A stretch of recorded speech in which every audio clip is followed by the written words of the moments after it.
पहले स्टूडेंट्स, आप लोगों का सरफेस केमिस्ट्री में पुनः एक बार स्वागत है। पिछले क्लास में हम लोगों ने बात किया था कैटेलिस्ट के बारे में, उत्प्रेरक क्या होता है और उत्प्रेरक किस तरह से अपने कार्य को करता है और किस तरह के उत्प्रेरक होते हैं। आज स्टूडेंट हम लोग बात करने वाले हैं क्लासिफिकेशन ऑफ कैटेलिस्ट, यानी कैटेलिस्ट के प्रकार। देखिए, अवस्था के आधार पर हम लोग कैटेलिस्ट को दो भागों में बांट सकते हैं। एक होता है आपका होमोजेनस कैटेलिस्ट और दूसरा होता है हेट्रोजेनस कैटेलिस्ट, यानी कि समांग उत्प्रेरक और विसमांग उत्प्रेरक। तो चलिए स्टूडेंट, आज हम लोग बात करेंगे होमोजेनस कैटेलिस्ट के बारे में और हेट्रोजेनस कैटेलिस्ट के बारे में। तो चलिए स्टूडेंट, यहाँ पे लिखते हैं, हम लोग यहाँ पे लिखेंगे, क्या लिखेंगे? अवस्था के आधार पे, अवस्था के आधार पर कैटेलिस्ट को दो भागों में बांट दीजिए स्टूडेंट। कौन कौन सा? पहला हो जाएगा होमोजेनस कैटेलिस्ट, या फिर इसको कहेंगे समांग उत्प्रेरक। पहला हो गया समांग उत्प्रेरक और दूसरा हो जाएगा हेट्रोजेनस कैटेलिस्ट, हेट्रोजेनस कैटेलिस्ट, जिसको कहेंगे विसमांग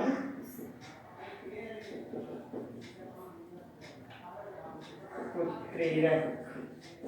तो चलिए स्टूडेंट, हम लोग बात करने वाले हैं होमोजेनस कैटेलिस्ट के बारे में और हेट्रोजेनस कैटेलिस्ट के बारे में। सबसे पहले हम लोग बात कर लेंगे वो होमोजेनस कैटेलिस्ट क्या होता है। तो चलिए स्टूडेंट, पहला हेडिंग हम लोग यहाँ पे लिख रहे हैं समांग उत्प्रेरक, जिसको स्टूडेंट क्या कहेंगे हम लोग?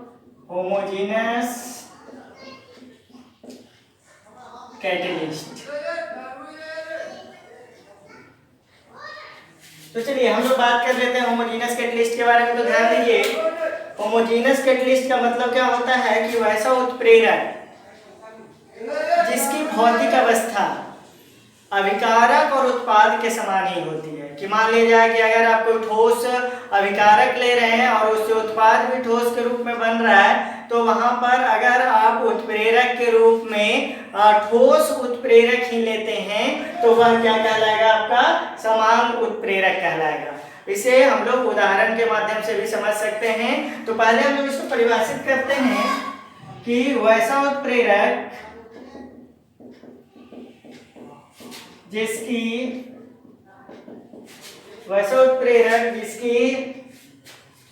भौतिक अवस्था, वैसा उत्प्रेरक जिसकी भौतिक अवस्था अभिकारक तथा उत्पाद के भौतिक अवस्था के समान होती है, उसे समांग उत्प्रेरक कहते हैं। ध्यान रखिएगा स्टूडेंट, जो अवस्था अभिकारक की होगी, जो भौतिक अवस्था अभिकारक की होगी, वही भौतिक अवस्था उत्पाद की भी होनी चाहिए और वही भौतिक अवस्था किसका होना चाहिए? तो कैटेलिस्ट का भी, यानी कि अभिप्रेरक का भी वही भौतिक अवस्था होना चाहिए। उस अवस्था में उत्प्रेरक को हम लोग कौन सा उत्प्रेरक कहेंगे? समांग उत्प्रेरक या फिर होमोजेनस कैटेलिस्ट। देखिए, उदाहरण के बारे में अगर यहाँ पे हम लोग बात कर लें तो उदाहरण से यहाँ पे समझना है। जैसे ध्यान दीजिए, उदाहरण के रूप में कि मान लिया जाए आप सल्फर डाइऑक्साइड का ऑक्सीकरण करवाकर सल्फर ट्राइऑक्साइड में उसे बदलना चाहते हैं। तो देखिए, मान लिया जाए कि आपने सल्फर डाइऑक्साइड गैस के रूप में लिया है, इसका प्रतिक्रिया आप ऑक्सीजन गैस से करवाना चाहते हैं और उत्पाद भी आपको क्या चाहिए? सल्फर ट्राइऑक्साइड गैस ही चाहिए। ध्यान दीजिए, ये गैसियस अवस्था में, ये भी गैस अवस्था में, यानी कि अभिकारक जो है वो किस अवस्था में है? गैसीय अवस्था में। ठीक है, उत्पाद जो बन रहे हैं वो भी किस अवस्था में है? गैसीय अवस्था में। तो अभिकारक भी गैसीय अवस्था में, उत्पाद भी गैसीय अवस्था में। तो इस समीकरण को पूर्ण करवाने वाला जो आपका उत्प्रेरक होगा उसे भी गैसियस अवस्था में होना चाहिए। तो देखिए ये नाइट्रिक ऑक्साइड गैस है, यहाँ पे लिखिए नाइट्रिक ऑक्साइड। तो क्या हो गया, नाइट्रिक ऑक्साइड किस अवस्था में है स्टूडेंट, गैस की अवस्था में। तो यहाँ पर अभिकारक भी गैसीय अवस्था में, उत्पाद भी गैसीय अवस्था में, और जो कैटलिस्ट यानी कि हम लोग अभी ये उत्प्रेरक का उपयोग कर रहे हैं वैसी गैस वह भी गैसीय अवस्था में है। अतः इस तरह के अभिकारक, इस तरह के उत्प्रेरक को हम लोग कौन सा उत्प्रेरक कहेंगे, समांग उत्प्रेरक कहेंगे, जिसमें कि उत्प्रेरक की भौतिक अवस्था वही होती है जो कि अभिकारक और प्रतिफल का भौतिक अवस्था होता है। इस तरह के उत्प्रेरक को हम लोग समांग उत्प्रेरक कहते हैं, यानी होमोजीनस उत्प्रेरक कहेंगे, होमोजीनस कैटलिस्ट कहेंगे। तो चलिए स्टूडेंट इसको नोट डाउन कीजिए, इसके आगे हम लोग बात करते हैं हेटेरोजीनस कैटलिस्ट के बारे में।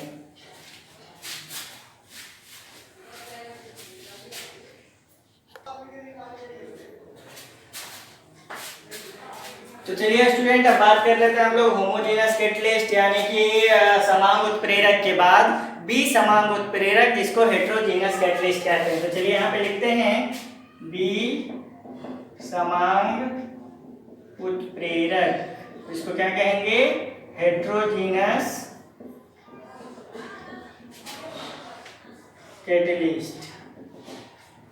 तो हो गया बी समांग उत्प्रेरक हेटेरोजीनस कैटलिस्ट। देखिए नाम से ही पता चल रहा है कि वैसा उत्प्रेरक जिसकी भौतिक अवस्था उसके अभिकारक और प्रतिफल के भौतिक अवस्था से भिन्न होती है। जैसे उदाहरण स्वरूप हम आपको बताते हैं, जैसे ये हमारा है नाइट्रोजन गैस और यहाँ पे इसकी प्रतिक्रिया हम कर रहे हैं हाइड्रोजन गैस से, और उत्पाद क्या बनाना चाह रहा है स्टूडेंट, अमोनिया गैस। तो देखिए ये जो अभिकारक है ये किस अवस्था में है, गैसीय अवस्था में,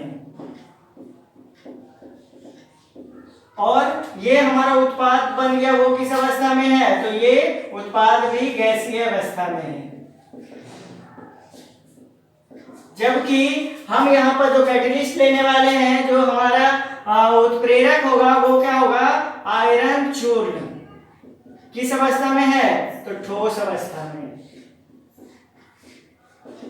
ध्यान दीजिए स्टूडेंट, यहाँ पे उत्प्रेरक जो है वो उसकी भौतिक अवस्था अभिकारक और प्रतिफल के भौतिक अवस्था से बिल्कुल भिन्न है। अतः ऐसे उत्प्रेरक को हम लोग क्या कहेंगे, बी समांग उत्प्रेरक कहेंगे। तो यहाँ पे हम लोग लिखते हैं, परिभाषित करते हैं इसको, वैसे उत्प्रेरक जिसकी भौतिक अवस्था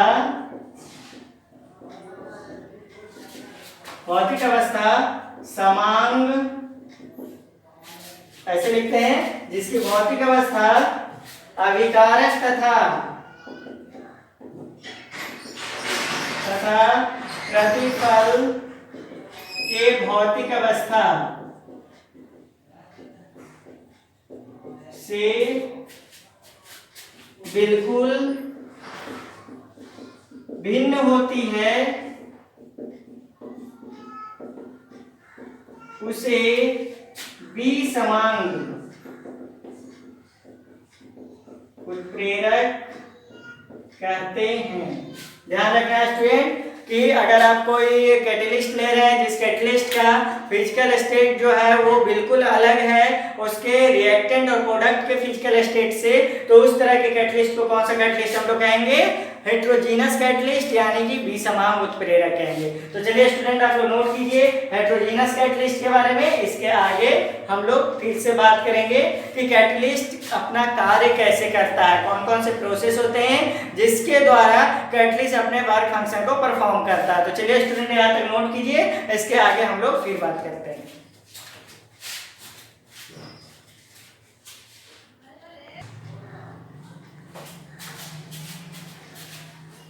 तो चलिए स्टूडेंट अब हम लोग बात करते हैं प्रिंसिपल ऑफ कैटालाइसिस यानी उत्प्रेरण के सिद्धांत के बारे में। यहाँ पे हेडिंग देंगे प्रिंसिपल ऑफ कैटालाइसिस, या फिर इसको कहते हैं उत्प्रेरण के सिद्धांत। मतलब कि उत्प्रेरक किस तरह कार्य करता है, उन सब सिद्धांत के बारे में पढ़ेंगे। यहाँ मुख्य रूप से उत्प्रेरक जो है वो दो तरह के सिद्धांत पे कार्य करता है। पहला सिद्धांत इसका होता है आपका एडजॉर्प्शन या फिर पहला अगर आप बात करें तो इंटरमीडिएट कॉम्प्लेक्स फॉर्मेशन, यानी कि मध्यावधि यौगिक निर्माण का सिद्धांत, पहला ये हो जाता है। दूसरा एडजॉर्प्शन प्रिंसिपल, यानी कि अधिशोषण का सिद्धांत। तो चलिए हम लोग लिखते हैं कि उत्प्रेरक प्रायः दो सिद्धांतों पर कार्य करता है। क्या हो गया? उत्प्रेरक प्रायः दो सिद्धांतों पे कार्य करता है। पहला होता है इंटरमीडिएट कॉम्प्लेक्स फॉर्मेशन प्रिंसिपल, यानी इसको हम लोग कहें तो क्या कहेंगे? मध्यावधि यौगिक निर्माण का सिद्धांत। तो क्या हो गया स्टूडेंट? पहला ऑप्शन आपके पास, पहला प्रोसेस हो गया मध्यावधि यौगिक निर्माण का सिद्धांत, और इसको हम लोग क्या कहते हैं? Intermediate complex formation principle. दूसरा होगा एडजॉर्प्शन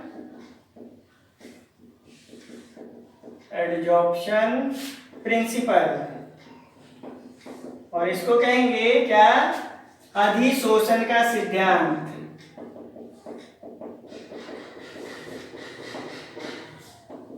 क्या हो गया? अधिशोषण का सिद्धांत, जिसे एडजॉर्प्शन प्रिंसिपल कहते हैं। तो चलिए स्टूडेंट शुरू में बात कर लेते हैं हम लोग क्या, यहाँ पे इंटरमीडिएट कॉम्प्लेक्स फॉर्मेशन प्रिंसिपल यानी मध्यावधि यौगिक निर्माण का सिद्धांत। देखिए स्टूडेंट, इस प्रोसेस में आपको ध्यान देना क्या है कि आप जब अभिकारक लेते हैं और अभिकारक में आप डालते हैं कैटलिस्ट को, और कैटलिस्ट को मिलाने के बाद आपका उत्पाद जो है वो बहुत जल्दी बनने लगता है। तो ये उत्पाद बनता कैसे है उसके ऊपर अगर ध्यान दें तो सपोज कीजिए, देखिए आपके पास क्या है कि आपने एक बर्तन के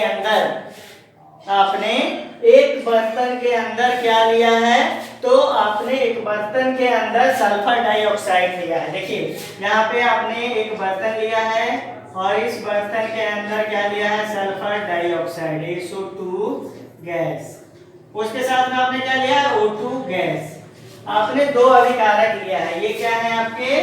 तो अभिकारक है, और आप इस अभिकारक को आपस में मिलाकर इसका ऑक्सीकरण करवाना चाहते हैं, और आप क्या बनाना चाहते हैं? सल्फर ट्राइऑक्साइड बनाना चाहते हैं। अब जब आप यहाँ पे सल्फर ट्राइऑक्साइड बनाना चाहते हैं तो इन दोनों के बीच में आपस में अभिक्रिया होने पर ही आपका सल्फर ट्राइऑक्साइड बनेगा, परंतु यह अभिक्रिया जो है वो बहुत ही धीरे या फिर शुरुआत होने में काफी परेशानी है, और धीरे ये अभिक्रिया चल रही है, और आप चाहते हैं कि आपका प्रोडक्ट जल्दी बन जाए, यानी सल्फर ट्राइऑक्साइड जल्दी बन जाए। तो आप इसमें क्या करते हैं? उत्प्रेरक के रूप में नाइट्रिक ऑक्साइड लेते हैं। ये क्या है आपका? उत्प्रेरक। तो उत्प्रेरक के रूप में आपने क्या ले लिया स्टूडेंट? नाइट्रिक ऑक्साइड ले लिया, और इस नाइट्रिक ऑक्साइड की मदद से आप क्या बनाना चाहते हैं? सल्फर ट्राइऑक्साइड बनाना चाहते हैं। तो देखिए होता क्या है कि ये जो आपका नाइट्रिक ऑक्साइड है ये ऑक्सीजन के साथ पहले प्रतिक्रिया कर लेगा। देखिए दो अभिकारक हैं, सल्फर डाइऑक्साइड और ऑक्सीजन। तो ये नाइट्रिक ऑक्साइड क्या करेगा? पहले ऑक्सीजन के साथ प्रतिक्रिया करेगा, और प्रतिक्रिया करके नाइट्रोजन डाइऑक्साइड गैस बनाएगा। यह जो आपका नाइट्रोजन डाइऑक्साइड गैस बना स्टूडेंट, ये इंटरमीडिएट कहलाएगा, इंटरमीडिएट कॉम्प्लेक्स, और इसको कहेंगे मध्यावधि यौगिक। यानी कि आपका जो ये कैटलिस्ट है, ये कैटलिस्ट ऑक्सीजन से पहले प्रतिक्रिया करेगा, नाइट्रोजन डाइऑक्साइड बनाएगा, और स्टूडेंट यहाँ ध्यान दीजिए फिर से ये सल्फर डाइऑक्साइड गैस के साथ नाइट्रोजन डाइऑक्साइड गैस जो आपका बना है वो अभिक्रिया करेगा और अभिक्रिया करके क्या दे देगा आपको सल्फर ट्राइऑक्साइड गैस और साथ में ये नाइट्रिक ऑक्साइड जिस तरह से मिला था उसी तरह से वापस आ जाएगा। और आपको पता है कि कैटलिस्ट का काम क्या होता है, अभिक्रिया के रेट को यानी अभिक्रिया के वेग को बढ़ा देना, परंतु अभिक्रिया में भाग नहीं लेना, रेट को बढ़ा देगा और अभिक्रिया से बाहर आ जाएगा। तो ध्यान दीजिए क्या हो गया, नाइट्रोजन ऑक्साइड नाइट्रिक ऑक्साइड जो था वो किस तरह कार्य कर रहा था, तो यहाँ पे हम लिख देंगे कैटलिस्ट की तरह, कैटलिस्ट की तरह कार्य कर रहा था। ये एक अभिकारक ऑक्सीजन गैस के साथ प्रतिक्रिया कर नाइट्रोजन डाइऑक्साइड बना दिया जो कि एक इंटरमीडिएट है। यह इंटरमीडिएट पुनः सल्फर डाइऑक्साइड गैस के साथ अभिक्रिया करेगा और अभिक्रिया करके उत्पाद बनाएगा कौन सा, सल्फर ट्राइऑक्साइड गैस, और यह खुद अभिक्रिया से बाहर निकल जाएगा। तो यहाँ पे मध्यावधि बनने के कारण ही आपके प्रोडक्ट का फॉर्मेशन हुआ। इसलिए इस थ्योरी को क्या, कौन सा थ्योरी हम लोग कहते हैं, इंटरमीडिएट कॉम्प्लेक्स फॉर्मेशन प्रिंसिपल। तो चलिए यहाँ पे लिखेंगे स्टूडेंट, इस प्रक्रिया में कैटलिस्ट के द्वारा पहले अभिकारक से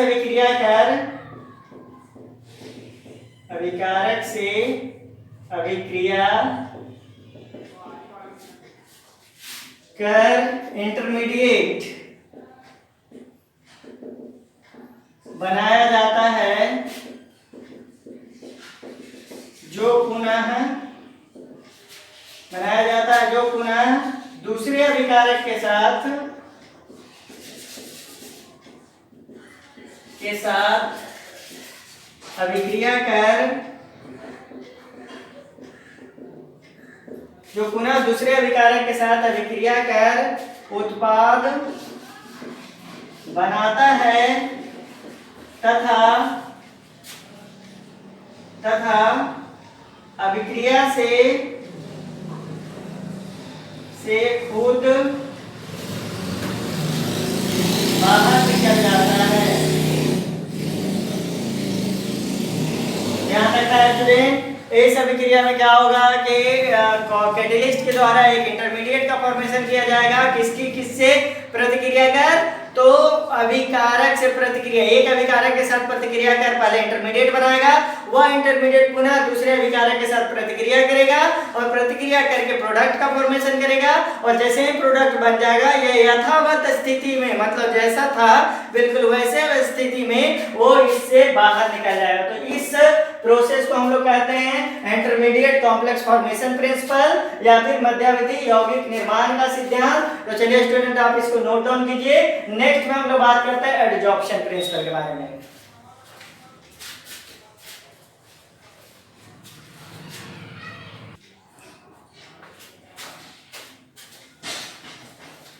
तो चलिए स्टूडेंट आप बात कर लेते हैं हम लोग एडजॉर्प्शन प्रिंसिपल के बारे में, अधिशोषण का सिद्धांत। इसमें ध्यान देना है कि आपने अधिशोषण पढ़ा है, उसमें अधिशोषण का मतलब क्या होता है कि गैस के अणु हो या फिर द्रव के अणु हो, वो क्या करते हैं, ठोस के सतह पर जाकर चिपक जाते हैं। इस प्रक्रिया को हम लोग एडजॉर्प्शन कहते हैं। तो यहाँ पे ध्यान देना है कि रिएक्टेंट जो है वो क्या करेंगे कि आपके कैटलिस्ट जो है उस कैटलिस्ट के सरफेस पे जाकर चिपक जाएंगे और जब सरफेस पे जाकर चिपकेंगे तो कैटलिस्ट के ऊपर रिएक्टेंट मॉलिक्यूल का कंसंट्रेशन बढ़ता चला जाएगा और जब कंसंट्रेशन बढ़ता चला जाएगा तो उनके बीच अभिक्रिया होने की संभावना बहुत ज़्यादा बढ़ जाती है। और जैसे जैसे अभिक्रिया होने की संभावना बढ़ते चले जाएगी वैसे वैसे क्या हो जाएगा, उत्पाद बनने की संभावना भी बढ़ जाएगी, यानी हमारा उत्पाद बनता चला जाएगा। तो इसको ऐसे आप समझ सकते हैं कि जैसे देखिए अधिशोषण सिद्धांत के बारे में आप यहाँ पे समझिए कि मान लिया जाए कि ये जो है वो क्या है, आपका कैटलिस्ट है। ऐसे हम समझ लीजिए कि यहाँ पर क्या है कि आपका ये कैटलिस्ट है। कैटलिस्ट कुछ इस प्रकार से है, ये आपका क्या है, कैटलिस्ट है और यहाँ पे ऐसे मान के चलिए ये क्या है, कैटलिस्ट है। और कैटलिस्ट का ये एक्टिव साइड, देखिए ध्यान दीजिएगा, जो भी उत्प्रेरक होते हैं उस उत्प्रेरक के कोनों पर या सतहों पर फ्री वैलेंसी होती है। फ्री वैलेंसी का मतलब क्या कि उनके पास किसी भी परमाणु या अणु के इलेक्ट्रॉन को चिपकाने की क्षमता होती है। तो आपने पढ़ा भी है केमिज ऑप्शन के बारे में। केमिज ऑप्शन में क्या होता है स्टूडेंट कि ठोस पदार्थ के सतह पर एक रासायनिक बंधन का निर्माण होता है जिससे कि गैस के अणु या द्रव के अणु जाकर उससे रासायनिक बंधन के द्वारा जुड़ते हैं। तो सपोज कीजिए कि ये आपका एक कैटलिस्ट है और इस पे ये फ्री वैलेंसी है। यहाँ पे हम लोग लिख रहे हैं ये क्या है, फ्री वैलेंसी।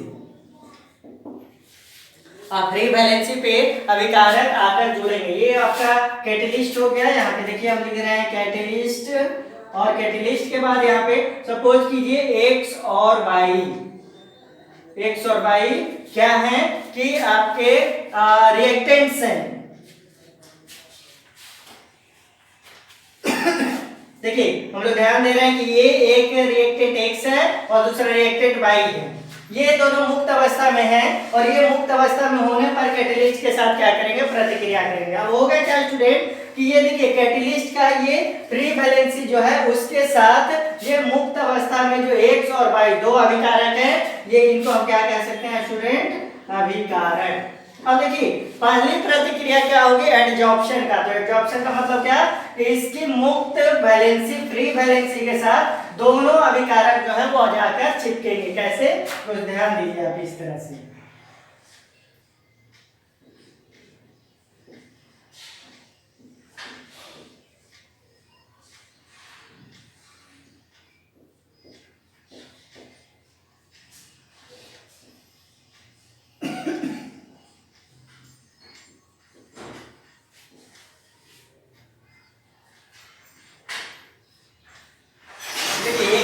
आपका इस कैटलिस्ट के साथ अब एक्स आकर यहाँ जुड़ गया, वाई आकर यहाँ जुड़ गया। यानी कि क्या हो गया स्टूडेंट, ये आपके कैटलिस्ट पे आपका जो अभिकारक था वह आकर जुड़ गया। अब देखिए जैसे ही ये जुड़ेगा, इन दोनों के बीच में जब बंधन बन जाएगा, तो बंधन बनने के बाद क्या होता है स्टूडेंट, क्या आपको पता है कि केमिकल एब्जॉर्प्शन हो चाहे तो फिजिकल एब्जॉर्प्शन हो, कैसा प्रोसेस होता है, एक्सोथर्मिक प्रोसेस होता है। और एक्सोथर्मिक प्रोसेस होने की वजह से होगा क्या कि ये बंधन जब चिपकेंगे तो इनके बीच जो एक्सोथर्मिक प्रोसेस होगा उससे ऊष्मा का उत्सर्जन होगा, और ऊष्मा के उत्सर्जन होने के बाद क्या होगा स्टूडेंट कि धीरे धीरे इन दोनों के नजदीक होने की वजह से ये दोनों एक दूसरे को आकर्षित करेंगे, और आकर्षित करने के कारण दोनों के बीच में एक रासायनिक बंधन यानी कि फोर्स ऑफ अट्रैक्शन का डेवलपमेंट होगा। कैसे, कुछ ध्यान दीजिए इस तरह से।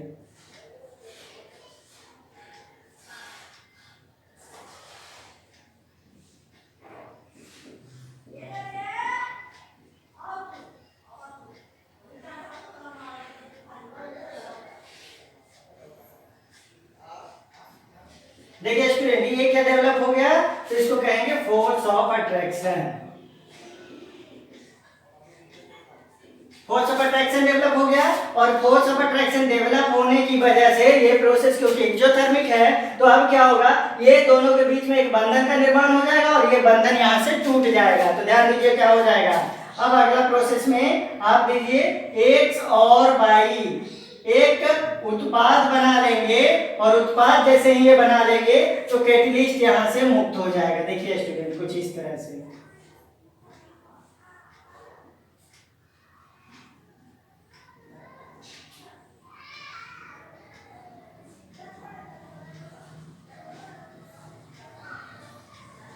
ये हो गया आपका उत्प्रेरक। तो जैसा उत्प्रेरक लिए थे, कैटलिस्ट लिए थे, वैसा ही कैटलिस्ट यहाँ से बाहर निकल गया, और ये इसके सतह पर चिपक के दोनों के बीच में जब आकर्षण बल बन गया तो हमें क्या मिल गया, यहाँ से उत्पाद मिल गया। इस अभिक्रिया को संपन्न कराने के लिए कैटलिस्ट ने कौन सा प्रोसेस का अप्लाई किया, एडजॉर्प्शन प्रिंसिपल का अप्लाई किया, यानी कि अधिशोषण के सिद्धांत को पालन किया। तो चलिए स्टूडेंट इस तरह से अधिशोषण का सिद्धांत होता है, और इस अधिशोषण के सिद्धांत के बारे में हम कुछ पॉइंट नोट आउट करेंगे। क्या पॉइंट नोट कर सकते हैं, पहला पॉइंट क्या हो जाएगा कि अधिशोषण सिद्धांत में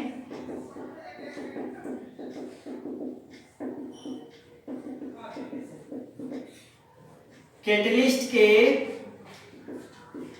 कोनों पर तथा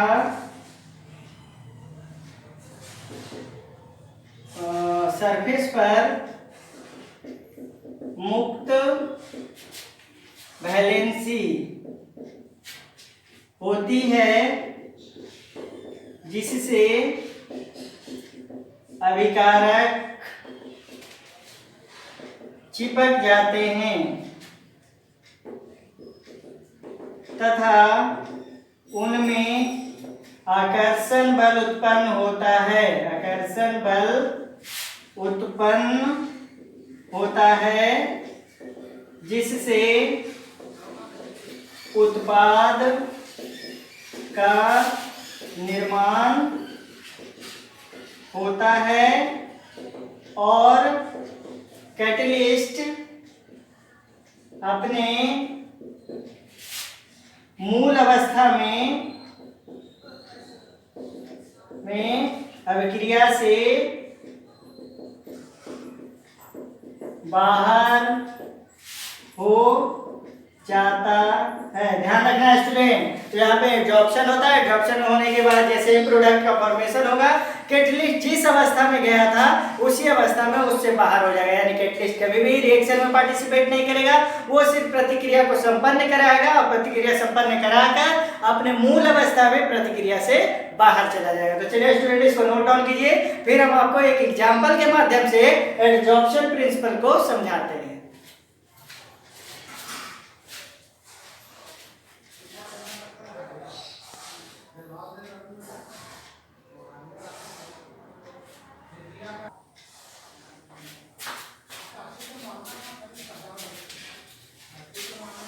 चलिए स्टूडेंट, उदाहरण के माध्यम से हम लोग इसको समझ रहे हैं। पहला उदाहरण हम क्या ले सकते हैं कि किसका निर्माण, तो इथीन के हाइड्रोजनेशन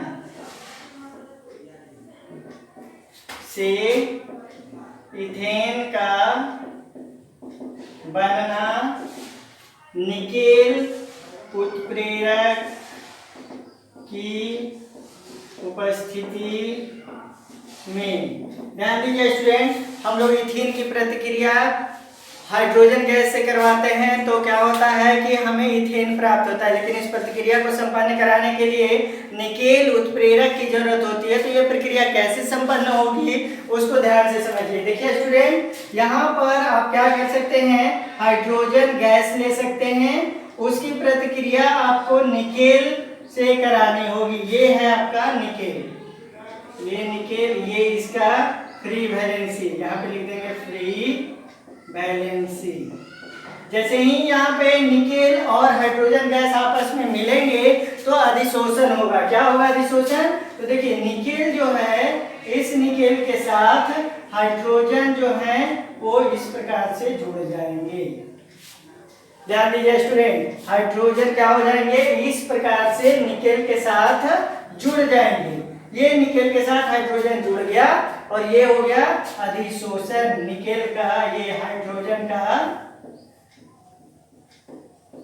अधिशोषण। देखिए हाइड्रोजन का अधिशोषण होगा तो क्या होगा, ये धीरे धीरे ये बंधन बनेगा और ये जो बंधन है ये धीरे धीरे क्या हो जाएगा, टूट जाएगा। तो ये हाइड्रोजन का हो गया अधिशोषण।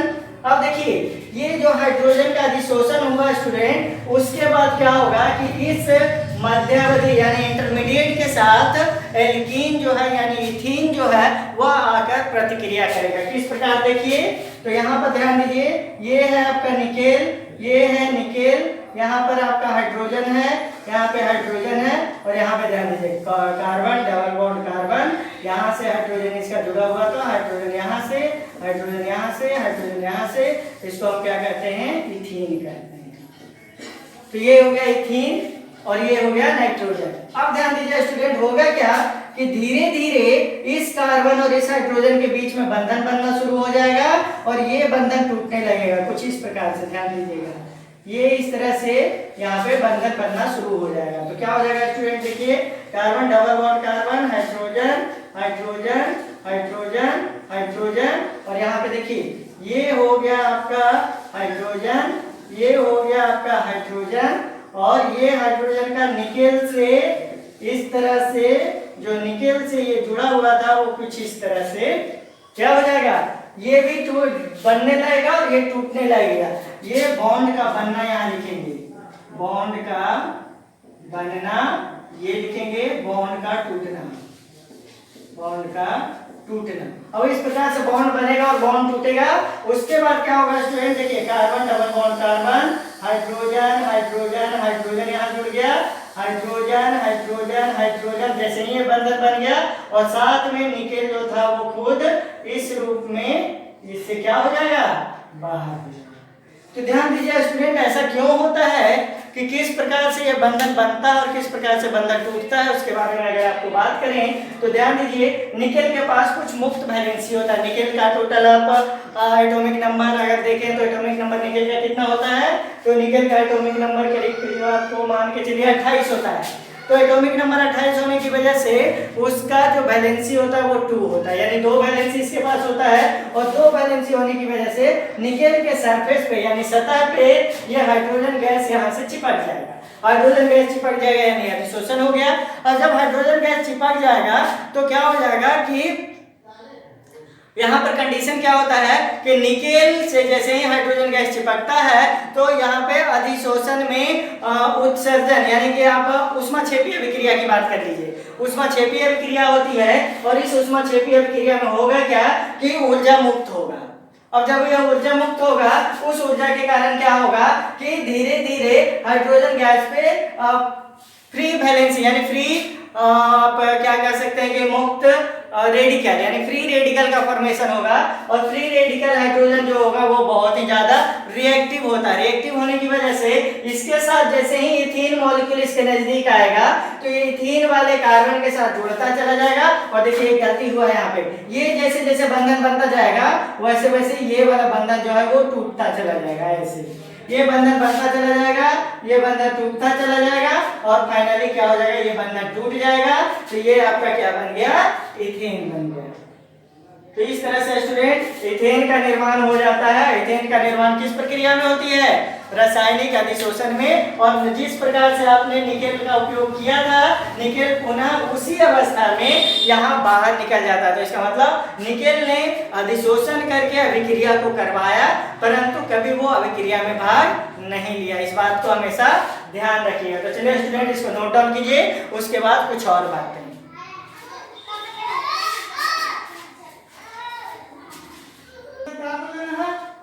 चलिए स्टूडेंट अब हम लोग ठोस उत्प्रेरक की विशेषताओं के बारे में बात करते हैं। तो यहाँ पे हम लिखेंगे ठोस उत्प्रेरक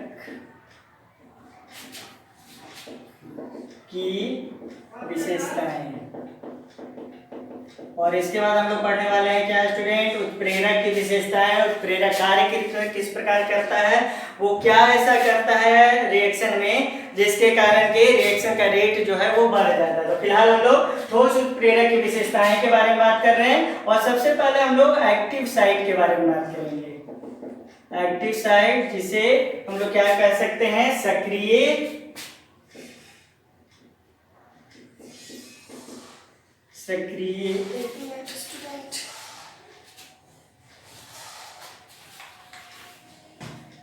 इसको हम लोग लिख लेते हैं एक्टिव साइट या फिर लिख दीजिए क्रियाशील केंद्र। देखिए स्टूडेंट जितने भी कैटलिस्ट होते हैं ठोस कैटलिस्ट, उसके सतह अगर ज्यादा प्लेन होंगे तो उस पर एक्टिव साइट यानी कि फ्री वैलेंसी कम होती है। लेकिन अगर हम बात करें कि ठोस जो उत्प्रेरक होते हैं उसके किनारे या फिर टूटे फूटे भाग या उनके रफ सरफेसेस जो होते हैं उन सब जगहों पे एक्टिव मतलब कि फ्री वैलेंसी ज़्यादा होती है, जहाँ पर कि रिएक्टेंट के चिपकने की संभावना ज़्यादा होती है, उसी को हम लोग क्रियाशील केंद्र कहते हैं। तो चलिए यहाँ पे हम क्या लिखेंगे कि उत्प्रेरक के टूटे भाग तथा किनारे पर फ्री वैलेंसी ज्यादा मौजूद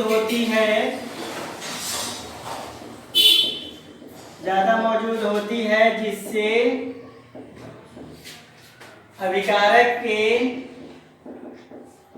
अधिशोषण की संभावना अभिकारक के अधिशोषण की संभावना ज्यादा होती है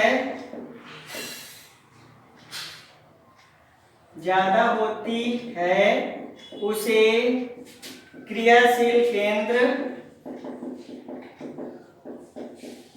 कहते हैं।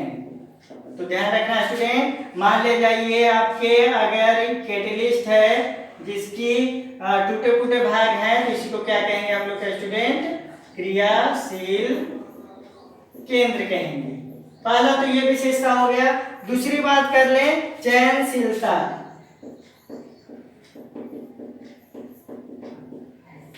चलिए स्टूडेंट अब बात कर लेते हैं चयनशीलता के बारे में। तो देखिए स्टूडेंट एक बात ध्यान रखना होगा कि ये जो ठोस कैटलिस्ट होते हैं यानी कि सॉलिड कैटलिस्ट होते हैं ये सिलेक्टिव इन नेचर होते हैं। चयनशीलता इनकी होती है कि ये किस तरह की अभिक्रिया को संपन्न करवाएंगे और किस तरह की अभिक्रिया को नहीं संपन्न कराएंगे। जैसे एक उदाहरण हम आपको बताते हैं चयनशीलता में। यहाँ उदाहरण देखिए, उदाहरण क्या है कि कार्बन मोनोऑक्साइड और plus hydrogen gas, carbon monoxide और प्लस हाइड्रोजन गैस के बीच में तरह तरह के कैटलिस्ट के द्वारा तरह तरह के प्रोडक्ट का फॉर्मेशन होगा। ध्यान देना है, अलग अलग कैटलिस्ट अलग अलग प्रोडक्ट का फॉर्मेशन करते हैं। जैसे कार्बन मोनोऑक्साइड हाइड्रोजन में आप कैटलिस्ट के रूप में क्या ले लीजिए? निकेल ले लीजिए। जैसे ही कार्बन मोनोऑक्साइड हाइड्रोजन में कैटलिस्ट के रूप में निकेल लिया जाएगा, यहाँ पे प्रोडक्ट आपको क्या मिल जाएगा? मीथेन गैस, पहला। दूसरा देखिए, कार्बन मोनोऑक्साइड और हाइड्रोजन गैस के बीच में आप क्या ले लीजिए? जिंक ऑक्साइड ले लीजिए कैटलिस्ट के रूप में। जैसे ही आप कार्बन मोनोऑक्साइड और हाइड्रोजन के साथ जिंक ऑक्साइड कैटलिस्ट के रूप में लेते हैं, आपको प्रोडक्ट क्या मिल जाता है? CH3OH यानी मिथाइल अल्कोहल। देखिए ये मीथेन हो गया स्टूडेंट, ये हो गया मिथाइल अल्कोहल, यानी कि एक कैटलिस्ट सेम रिएक्टेंट के साथ प्रतिक्रिया करवा के मीथेन बना रहा है, जबकि जिंक ऑक्साइड कैटलिस्ट जो आप ले रहे हैं यहाँ पे हम लिख दे रहे हैं कैटेलिस्ट, ये भी हो गया कैटेलिस्ट। तो क्या हो गया? Zinc oxide catalyst carbon monoxide और हाइड्रोजन के साथ मिथाइल अल्कोहल दे रहा है, जबकि अगर तीसरी अभिक्रिया आप देखें कार्बन मोनोऑक्साइड और हाइड्रोजन गैस के साथ जब आप कॉपर कैटलिस्ट को ले लेते हैं तो ये कॉपर कैटलिस्ट क्या बना देता है? HCO यानी मिथाइल एल्डिहाइड, यानी कि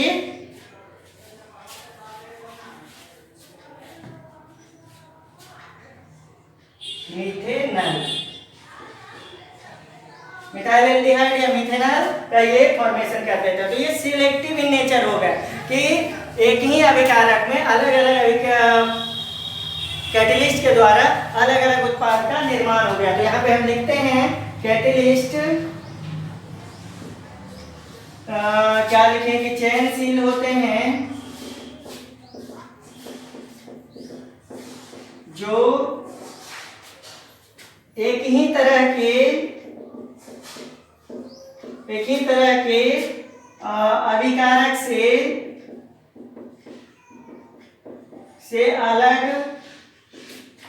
अलग उत्पाद बनाते हैं। तो ये हो गया अलग अलग उत्पाद का निर्माण करते हैं। ध्यान दीजिएगा, तो ये इसके कुछ गुण हैं, किसके?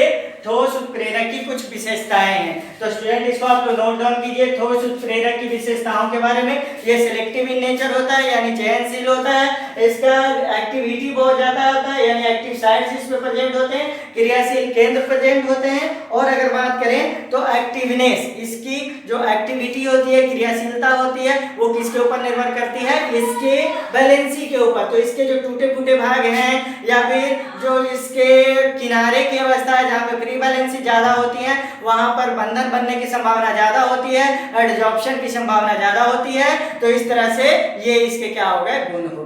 तो चलिए स्टूडेंट आप इसको नोट डाउन करेंगे और उसके बाद हम लोग अगले क्लास में बात करने वाले हैं एंजाइम कैटलिस्ट के बारे में, एज वेल एज हम बात करेंगे कैटलिस्ट के बारे में कि मतलब कैटलिस्ट की विशेषताएं क्या हैं और कैटलिस्ट किस तरह से किसी भी रासायनिक अभिक्रिया को संपन्न कराता है। तो आज के लिए इतना ही student. Thanks for watching this video. Good bye.